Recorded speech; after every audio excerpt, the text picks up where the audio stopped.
Back. आप देख रहे हैं मैंने अपना फाइनेंस मिनिस्टर और आपके सवालों के जवाब देने का वक्त आ गया है। विश्वजीत पराशर हमारे आज के मेहमान हैं जो आपको मार्गदर्शन देंगे। हाय, गुड इवनिंग सर, स्वागत है आपका। और चलिए फटाफट सवालों का जवाब देते हैं। शुंभू गुप्ता का सवाल मैं लूंगी पहले। जमशेदपुर से सवाल भेजा है इन्होंने और सेविंग्स प्लान इन SIP का सवाल पूछा है। इन्वेस्ट करना चाहते हैं, 15 इयर्स 2 CR इनका गोल है।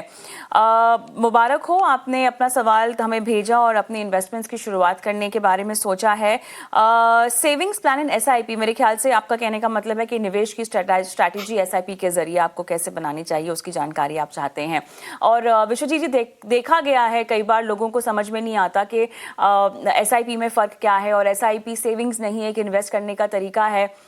कहीं ना कहीं सेविंग और निवेश को लेकर जो लाइन है वो काफ़ी बारीक होती भी तो जा रही है, लेकिन लोगों में अभी पूरी तरह से समझ आना बाकी है। बहरहाल शुरुआत करते हैं। बताइएगा कितना निवेश कर पाएंगे, हमें नहीं बताया इन्होंने, बट कंजर्वेटिवली अगर इनको 2 CR 15 साल में इकट्ठा करने हो तो कितना निवेश करना होगा हर महीना? जी धन्यवाद कविता जी। अगर ब्रॉडली देखें तो कविता जी, SIP कॉन्सेप्ट इतना पॉपुलर हो गया कि म्यूचुअल फंड से भी ज़्यादा पॉपुलर SIP है।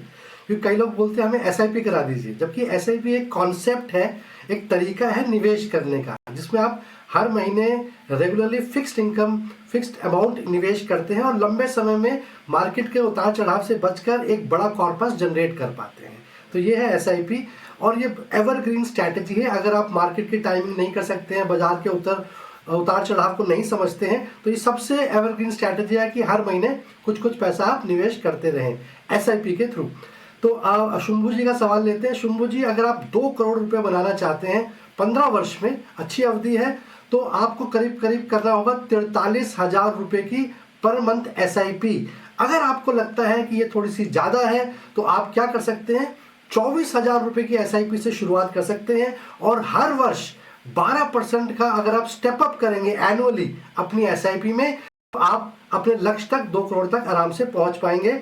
हम एज्यूम करके चल रहे हैं कि ये जो रिटर्न है 12% CAGR है।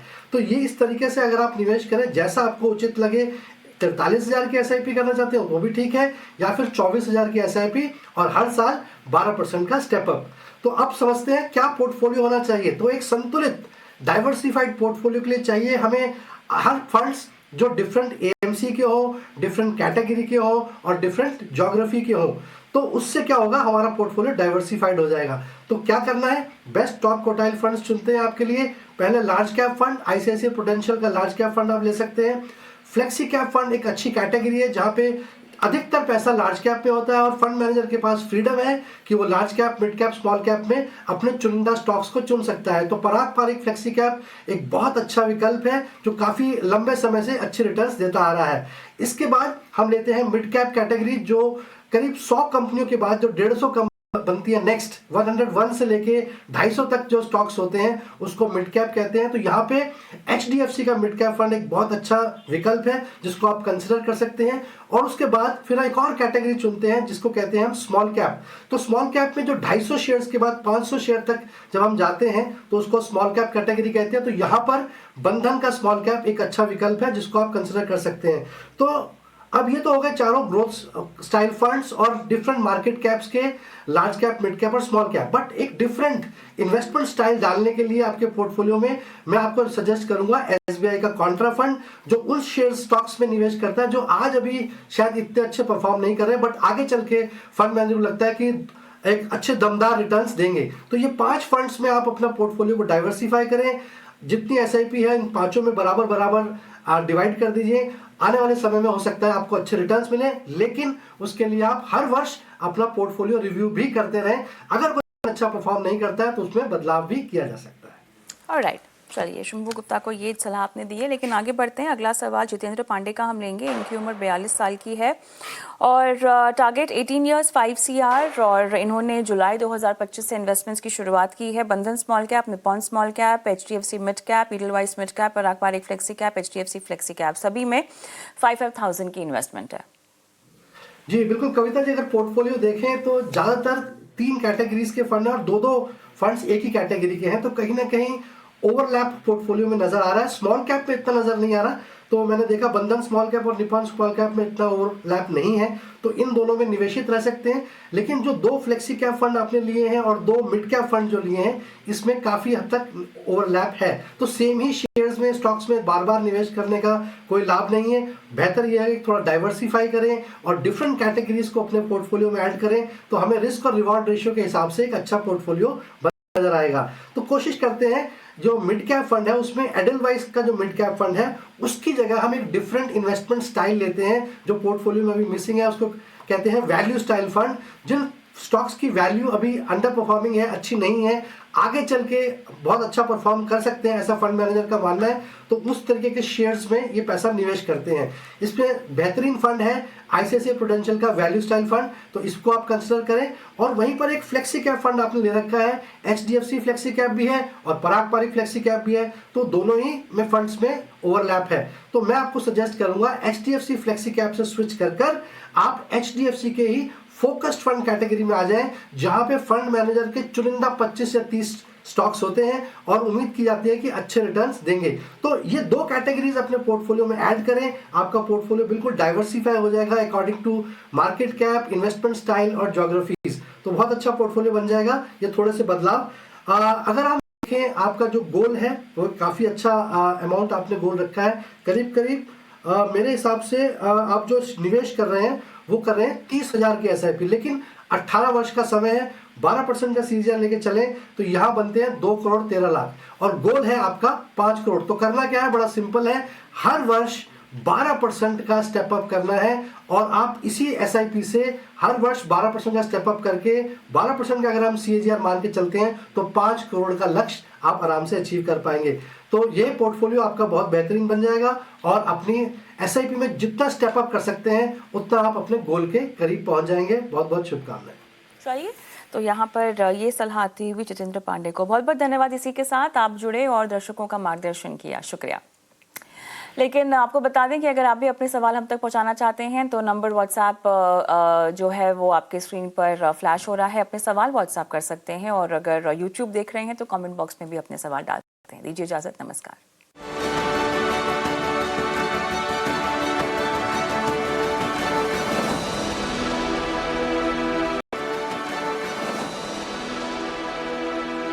नमस्कार, स्वागत है आप सभी का बनो अपना फाइनेंस मिनिस्टर में और मैं हूं आपके साथ कविता थपलियाल। और आज शो की चर्चा बेहद खास मुद्दे के साथ, जहां पर इन्वेस्टर्स, निवेशकों के फायदे की बात सामने आई है। सेबी हमेशा की तरह एक बार फिर से निवेशकों के हितों का संज्ञान लेते हुए और उनके पक्ष में फैसला सुनाते हुए और हाल के वर्षों में म्यूचुअल फंड की लागत संरचना में सेबी ने बड़ा बदलाव किया है। ये सुनने में भले ही थोड़ा सा आपको तकनीकी लगे कि ये कॉस्ट स्ट्रक्चर की बात हो रही है, हमारे मतलब की बात कैसे हो सकती है, लेकिन असल बात यह है कि इसका सीधा असर हर उस रिटेल निवेशक पर पड़ेगा जो इक्विटी, डेट, इंडेक्स फंड या ईटीएफ में पैसा लगाता है। तो सबसे पहले समझते हैं आसान भाषा में कि क्या बदला है सेबी ने, ये कदम आखिर उठाया है और क्या आपके निवेश में अब सच में यहाँ पर आपका जो निवेश है क्या वो सच में सस्ता होगा। तो सबसे पहले सेबी किस समस्या को ठीक करना चाहता था। अब तक म्यूचुअल फंड की सारी लागतें एक ही नंबर में दिखाई जाती थी जिसे कहा जाता था टोटल एक्सपेंस रेशियो, टीईआर, लेकिन इस टीईआर के अंदर कई तरह के खर्च छुपे होते थे। फंड मैनेजमेंट फीस हो, ब्रोकरेजेस हो, ट्रांजैक्शन खर्च हो, टैक्स और सरकारी शुल्क, अब सब कुछ एक साथ मिला हुआ करता था। एक आम निवेशक के लिए यह समझना लगभग नामुमकिन था कि फंड हाउस कितना चार्ज कर रहा है, बिचौलियों को कितना पैसा जा रहा है, सरकार को टैक्स के रूप में कितना दिया जा रहा है। सेबी की सोच साफ है, जब तक खर्च साफ साफ नहीं दिखेगा निवेशक सही फैसले नहीं कर पाएंगे। तो अब सेबी ने क्या किया है, सेबी ने एक नया कॉन्सेप्ट पेश किया है, बेस एक्सपेंस रेशियो, BER। ये म्यूचुअल फंड चलाने की असल और मूल लागत को दिखाता है। और सबसे अहम बात, जीएसटी, एसटीटी, दूसरी सरकारी टैक्स अब BER से अलग दिखाए जाएंगे। यानी आसान शब्दों में फंड कितना चार्ज कर रहा है और सरकार कितना टैक्स ले रही है, अब दोनों चीजें अलग अलग साफ साफ दिखाई देंगी। ये पारदर्शिता की दिशा में एक बड़ा बदलाव है। भले ही पहले दिन से आपका जो कुल खर्च है बहुत कम ना हो, लेकिन दूसरा बड़ा बदलाव, खर्च की ऊपरी सीमा सख्त कर दी गई है। सेबी ने अलग अलग फंड कैटेगरी में खर्च की अधिकतम सीमा को कैप कर दिया गया है और दोबारा तय करते हुए जो निर्भर यहाँ पर अलग अलग चीजों पर करती है, जैसे कि फंड के प्रकार पर और फंड के एयूएम यानी कितनी बड़ी राशि वो मैनेज करता है, इन सब पर डिपेंड करती है। उदाहरण के तौर पे इंडेक्स फंड ईटीएफ का बीईआर अब अधिकतम यहाँ पे 0.9% होगा, यानी पैसिव फंड सस्ते ही रहने चाहिए। इक्विटी फंड जैसे जैसे बड़े होते हैं उनकी लागत घटेगी। 50,000 करोड़ से ऊपर वाले फंड का कैप सिर्फ यहाँ पे 0.95% है। फंड ऑफ फंड के लिए अलग अलग कैपिंग यहाँ पे तय की गई है और ये इस बात पर निर्भर करेगा कि वो कहाँ निवेश करते हैं। संदेश कुल मिला के साफ है कि फंड जितना बड़ा होगा उसका फायदा निवेशकों को मिलना चाहिए, सिर्फ एएमसी को नहीं। तीसरा बदलाव, ट्रेडिंग और ब्रोकरेज खर्च में कटौती। सेबी ने ब्रोकरेजेस की सीमा भी घटाई है। कैश मार्केट में म्यूचुअल फंड का ब्रोकरेज अब अधिकतम 6 बेसिस पॉइंट, डेरिवेटिव्स में अधिकतम 2 बेसिस पॉइंट। इसके साथ ही सेबी ने एग्जिट लोड से जुड़ा अतिरिक्त 5 बेसिस पॉइंट खर्च भी हटा दिया है। इससे वो रास्ता बंद हो गया जिसके जरिए कुछ खर्च चुपचाप निवेशकों पर डाल दिए जाते थे। अब सबसे बड़ा बदलाव, क्या म्यूचुअल फंड सस्ते होंगे? ईमानदार जवाब है तुरंत नहीं। खुद सेबी मानता है कि कई फंड पहले से ही खर्च की ऊपरी सीमा के पास थे। टैक्स तो पहले भी देना ही पड़ता था, इसीलिए अभी खर्च में कटौती मामूली हो सकती है, लेकिन लंबी अवधि में असर बहुत बड़ा हो सकता है। खर्च की संरचना अब ज्यादा साफ और तुलना योग्य होगी। ज्यादा महंगे फंड्स के लिए फीस को सही ठहराना मुश्किल होगा। निवेशकों को अब साफ दिखेगा कि वो किस चीज के लिए कितना भुगतान कर रहे हैं। लंबे समय में इससे इंडस्ट्री कम लागत और ज्यादा कुशल बन सकती है। खासकर लंबे समय तक एसआईपी करने वालों के लिए, ये रिटेल निवेशकों के लिए क्यों जरूरी है समझना, क्योंकि लंबी अवधि में सिर्फ 0.3 या 0.5% की लागत का फर्क 10 से 20 साल में लाखों रुपए का अंतर पैदा कर सकता है। सेबी का संदेश साफ है, पहले पारदर्शिता, फिर प्रतिस्पर्धा और सबसे ऊपर निवेशक की सुरक्षा। निवेशकों को अब क्या करना चाहिए? सिर्फ कम खर्च के पीछे न भागे। परफॉर्मेंस और स्थिरता भी जरूरी है, लेकिन एक ही कैटेगरी के फंड में खर्च की तुलना जरूर करें। बड़े और कुशल फंड्स को अब लागत का फायदा मिल सकता है। पैसिव निवेश को एक रेगुलेटरी सपोर्ट मिलता हुआ हमें दिखाई दे रहा है। लेकिन अब थोड़ा सा एक्सपर्ट के नजरिए से इसको समझते हैं। फंड हाउसेस के लिए कैसी बात होगी, डिस्ट्रीब्यूटर्स के लिए, ब्रोकर्स के लिए क्या बात होगी, आम निवेशक जो है इसको कैसे भुनाए। अब स्मार्ट तरीके जो है वो समझने की कोशिश करते हैं। श्वेता नरजानी आनंद राठी वेल्थ से हमारे साथ जुड़ी हुई है, वाइस इन्वेस्ट से हेमंत उस्तगी हमारे साथ जुड़े हुए हैं। अब दोनों से मिलकर बात करते हैं कि आपके लिए सबसे बड़ी काम की बात क्या है। आप दोनों का स्वागत है इस खास पेशकश में।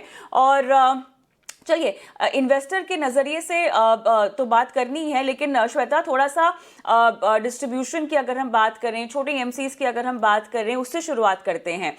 सेबी ने खर्च पर और ब्रोकरेज पर सख्त सीमा लगाई है। बताइएगा कि एएमसी का मुनाफा घटेगा या निवेशक पहले से ज्यादा भुगतान यहाँ पर ऑलरेडी कर रहे थे, कैसे इसको देखा जाए? जी, जरूर कविता जी। ये बहुत महत्वपूर्ण टॉपिक है समझने के लिए। और अगर मैं एएमसी के नजरिए से देखूं तो देखें, जैसे आप भी समझ रहे थे, अगर कोई 50,000 करोड़ की स्कीम है जहां पे पहले आप करीबन 1.2% का एक्सपेंस रेशियो दे रहे थे, सब मिला के इसमें हो सकता है आपका, जैसे आप कह रहे थे, पहले एक टीईआर रहता था, उस पे ऊपर खर्चे लगते चलते थे। तो अगर आपका पहला टीईआर था 1.05%, इस पे 5 पैसा एक एग्जिट लोड का लग जाता था, आप हो गए 1.1 पे।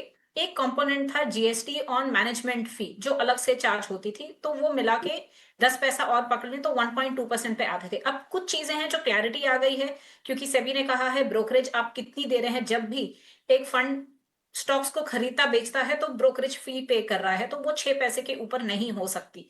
उसी समय पे उसने कहा है आपका जो बेस एक्सपेंस रेशियो है, वो जहां पे आप पहले 1.05 चार्ज कर रहे थे, आप उसे 95 पैसा चार्ज करेंगे। 5 पैसा आप नहीं चार्ज कर सकते, लेकिन 6 पैसे आप ब्रोकरेज का ऐड कर सकते हैं। तो आप आ गए यहाँ पे 1.01 पे। प्लस जो स्टैट्यूटरी खर्चे होते हैं, अगर एक रफ एस्टिमेट करें, जो टैक्सेस जाती है, जो रजिस्ट्रार की फीस जाती है, वो करीबन 10 से 12 पैसे और आपकी जुड़ गई। तो अगर मैं देखूं, एक बड़ा स्कीम है यहाँ पे, जो आमतौर पे जो मैंडेटरी खर्चे थे एक एएमसी के, वो तो जाने ही वाले हैं, अब भी जाएंगे। तो एएमसी के एस्पेक्ट से अगर मैं देखूं तो क्या बहुत ज्यादा गिरावट होगी उस जो डिफरेंशियल था, वो मेरे हिसाब से 6 से 7 पैसा होगी। और उसमें से भी एक डिस्ट्रीब्यूटर का शेयर जाता है, एक एएमसी का शेयर जाता है। तो हाँ, निवेशक के स्टैंड पॉइंट से इतनी ज्यादा गिरावट नहीं दिखेगी एक्सपेंस रेशियो में। हो सकता है 5 से 7 पैसा, और वही इफेक्ट आप एक एएमसी में देखोगे।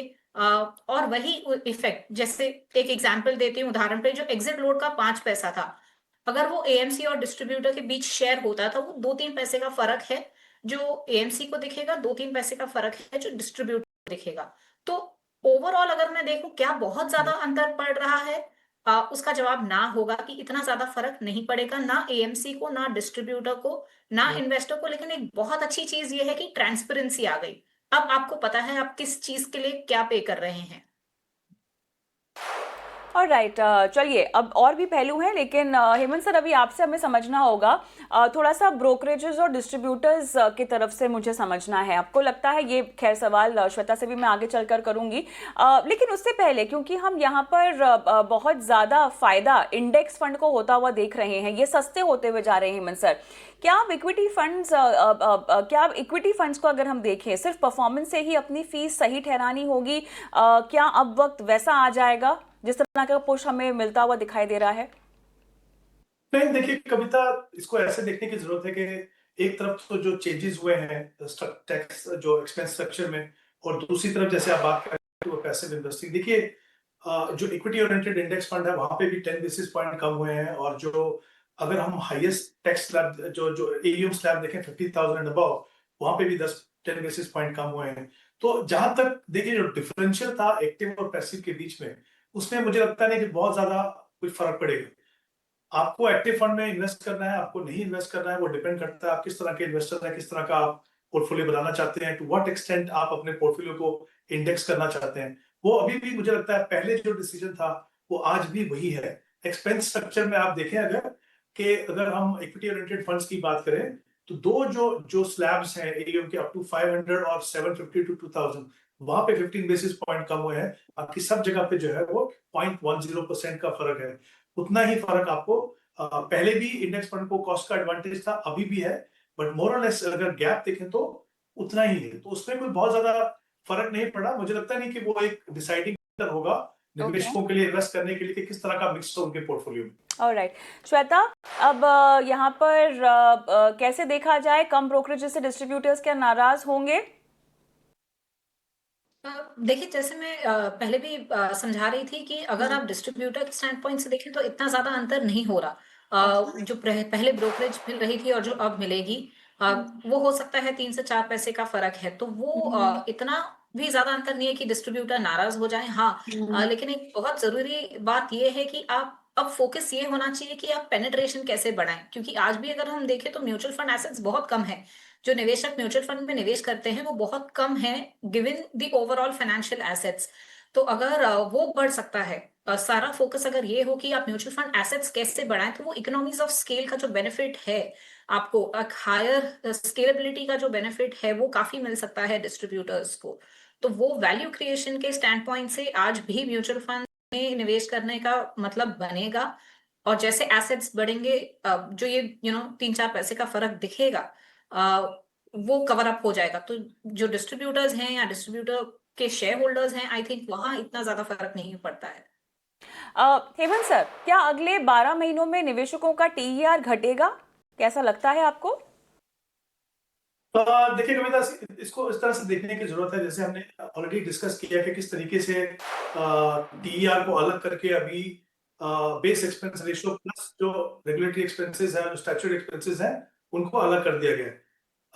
फर्क देखिए, अगर 10 बेसिस पॉइंट अगर कहीं 0.10% कम हुए हैं, कुछ चार्जेस जो पहले बंडल थे टीईआर के अंदर वो बाहर निकलेंगे, वो एक्चुअल बेसिस पे इन्वेस्टर्स को चार्ज होंगे। तो ऑब्वियसली उसका इम्पैक्ट पूरा का पूरा आपको देखने को नहीं मिलेगा, बहुत ज्यादा शायद इमीडिएटली आपको देखने को नहीं मिलेगा, but over a period time definitely थोड़ा फर्क पड़ेगा। लेकिन ये हम समझ लें कि अगर 0.10% कम हुआ है तो पूरा का पूरा बेनिफिट इन्वेस्टर को नहीं जा रहा है, कि कुछ एक्सपेंसेस जो इसके पार्ट थे पहले वो अलग से एक्चुअल बेसिस पे चार्ज होंगे। चलिए, तो अब श्वेता थोड़ा सा ये बताइएगा कि मान लीजिए अगर ये खटकता है कम कमीशन का मामला, ठीक है, तो कम कमीशन से अनावश्यक चर्निंग क्या आपको रुकेगी?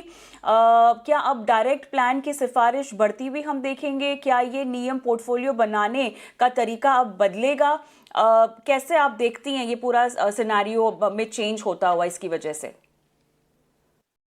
देखिए, अगर हम डायरेक्ट वर्सेस रेगुलर की बात करें तो बिल्कुल यहाँ पे क्या हुआ है कि आपने रेगुलर की स्कीम का उस हिसाब से देखा जाए तो 10 से 15 पैसा, अगर आमतौर पे स्कीम्स को 10 पैसे जितना फर्क पड़ेगा, अगर मैं कहूँ वो 2000 के ऊपर वाले स्लैब में होंगे, तो वहां पे तो आपने कैपिंग लगा दी है, शायद आपका 10 पैसा कम हो गया। लेकिन ये रेगुलर प्लान की बात होगी। डायरेक्ट प्लान में अगर हम देखें तो पहले भी आपको ऐसी कोई स्कीम थी जो रेगुलर प्लान पे शायद 1.50 पे मिल रही थी, और डायरेक्ट प्लान में अगर आप जाते थे तो आपको वहां पे 70 पैसे पे मिल रही थी, तो 80 पैसे का फर्क आपको वहां पर भी था। और शायद नए रिजीम में अब ये बेस एक्सपेंस रेशियो कम होने के बाद भी वो जो गैप आपको दिखेगी 70 से 75 पैसे की, वो गैप दिखेगी। तो वो एडवांटेज या वो ऑप्शन एक निवेशक के पास पहले भी होता था कि आप कम खर्चे पे जाना चाहें तो आप डायरेक्ट में चले जाएं, और आज भी वो जो गैप दिखेगी उन्हें शायद उतनी या 5 पैसा कम दिखेगी, तो उतना ज्यादा फर्क नहीं है। आई थिंक फोकस ये होना चाहिए कि कहाँ आपके लिए ज्यादा वैल्यू क्रिएट हो रही है। अगर एक निवेशक समझता है कि हम अपना खुद रिसर्च कर सकते हैं, तो वो आज भी डायरेक्ट जाएंगे नए रिजीम में भी। लेकिन जहां वो वैल्यू क्रिएट कर रहा है एक डिस्ट्रीब्यूटर उनके लिए, तो म्यूचुअल फंड एक ऐसा इंस्ट्रूमेंट है जहां जो आपकी रिटर्न डिफरेंशियल है वो 15 से 20%, और कुछ कुछ सालों में जहां मार्केट बहुत अच्छा कर रहा है हमने देखा है 50% की भी डिफरेंस हो सकती है। तो ये एक कॉस्ट वर्सेस वैल्यू की जो बात पहले होती थी आज भी लागू होगी, कि वैल्यू आप कितना क्रिएट कर पा रहे हो to get that money in the regular code. Alright, Hemant sir, क्या आप निवेशकों को बड़े फंड्स को प्राथमिकता देनी चाहिए? क्या पैसिव निवेश अब और मजबूत होगा? फंड ऑफ फंड्स अभी भी यहाँ पर महंगे हैं, क्या वो ज़रूरी है?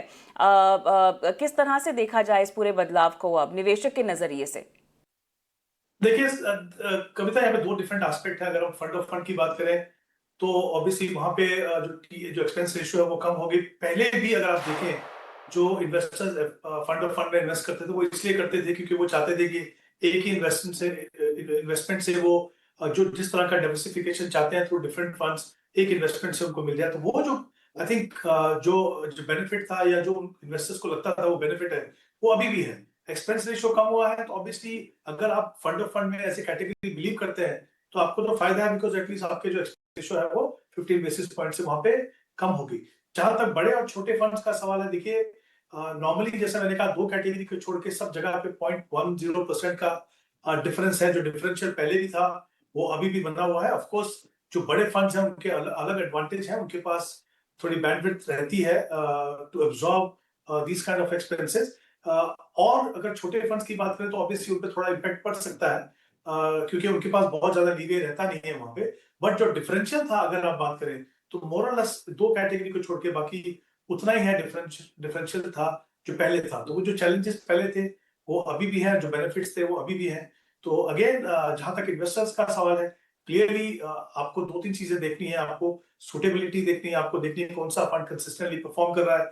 आप जब बड़े फंड में इन्वेस्ट करते हो तो आप इसलिए भी करते हो कि परफॉर्मेंस कंसिस्टेंसी की बजाय साथ में आप उस ब्रांड से कंफर्टेबल हो, उनके ट्रैक रिकॉर्ड से कंफर्टेबल हो। तो I think there are different factors जिनको आपको देख के डिसाइड करना है। जस्ट बिकॉज 10-15 पैसे का अगर कहीं फर्क है, इक्विटी जैसे और इक्विटी ओरिएंटेड फंड में बहुत ज्यादा फर्क नहीं पड़ता है। कविता, हमने पहले भी देखा है कि ऐसे ऐसे फंड्स हैं जिनके एक्सपेंस रेशियो कम है, लेकिन अगर आप परफॉर्मेंस की बात करें तो जो फंड ज्यादा चार्ज कर रहे हैं कहीं बेटर परफॉर्मेंस दे रहे हैं।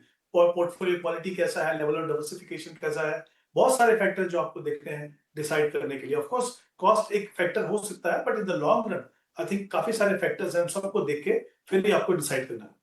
ऑलराइट, चलिए इसी के साथ इस चर्चा को भी यहीं समाप्त करते हैं। कुल मिला के मोटी बात यह है कि बहुत सारे डिसाइडिंग फैक्टर्स हैं जिसके बिना पर आप स्कीम्स का और चुनाव कर सकते हैं। सबसे पहले तो खुद का होमवर्क कीजिए, खुद के गोल्स अलाइन कीजिए, रिस्क प्रोफाइल देखिए अपना, उसके मुताबिक सही तरीके के प्रोडक्ट का चुनाव कीजिए। बहुत बहुत धन्यवाद श्वेता आपका, जुड़ी हमारे साथ और इस अहम मुद्दे पर जानकारी दी हमारे दर्शकों को। एक छोटा सा ब्रेक लेते हैं, ब्रेक के उस पार हेमंत सर हमारे साथ जुड़े हुए हैं और शुरुआत करेंगे SBI भारत निवेश की।